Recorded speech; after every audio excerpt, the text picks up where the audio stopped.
নমস্কার, জয় রাধে রাধেশ্যাম, রাধে রাধে। নমস্কার। গুরুতত্ত্বটি শ্রবণ করুন।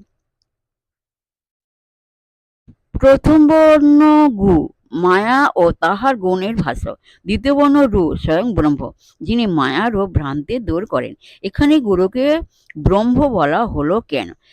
এ কি অতিরঞ্জন বা অত্যক্তি বা প্রশস্তি মাত্র?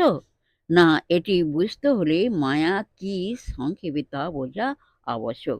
মায়া মানে অজ্ঞান বা অবিদ্যা, কিন্তু এই অজ্ঞান অজ্ঞান মাত্র নয়। জ্ঞানের অভাব নাস্তার্থক কিছু নয়।